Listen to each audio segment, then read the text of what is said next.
In the Middle East, Israel conducted a wave of airstrikes across Lebanon, targeting a financial association linked with Hezbollah.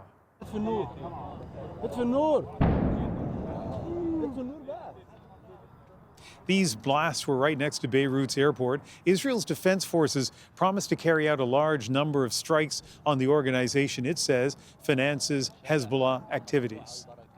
Briar Stewart is in Jerusalem tracking the situation tonight. And Briar, Israel warned these strikes were coming. Just before the strikes got underway, Ian, people located near specific buildings were alerted that they need to leave quickly and be at least 500 meters away.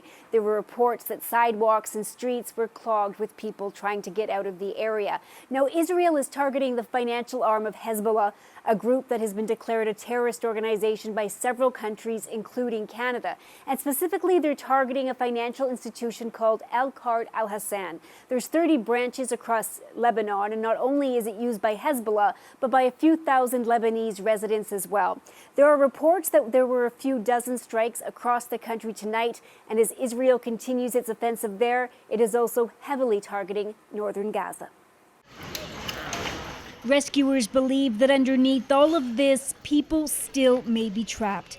This block is in the city of Bet Latya in the north of Gaza. It was hit by strikes late Saturday night. We rushed out to the screaming of women and children. We found out that our neighbors were targeted with bombs, says resident Ahmed El-Hajim. The injured, including young children, were taken to one of Gaza's remaining hospitals. The dead were lined up outside. Health officials say at least 87 were killed in the strike. Israel's military calls that an exaggeration.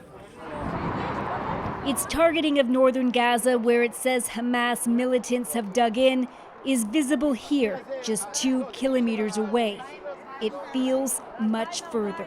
This crowd is here for the start of a 2-day event focused on the future of Gaza. They're not talking about rebuilding it, but how to resettle it. Those gathered here are Israeli settlers. Hundreds of thousands of them live in the occupied West Bank, and those here have their sights set on Gaza. What do you want to see happen to Gaza? I want to see it full of life.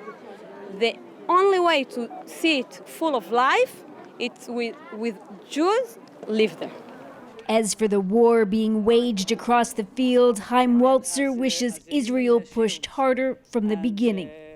In all this battle, a lot of Jewish soldiers were killed because we had too much empathy, which we shouldn't have had. But too much empathy. Empathy. Any other nation would make it much worse. Israel says it will persevere until it's rooted out all militants.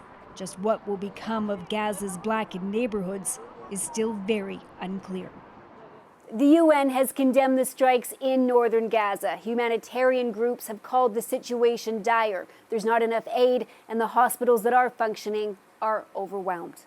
Briar Stewart in Jerusalem.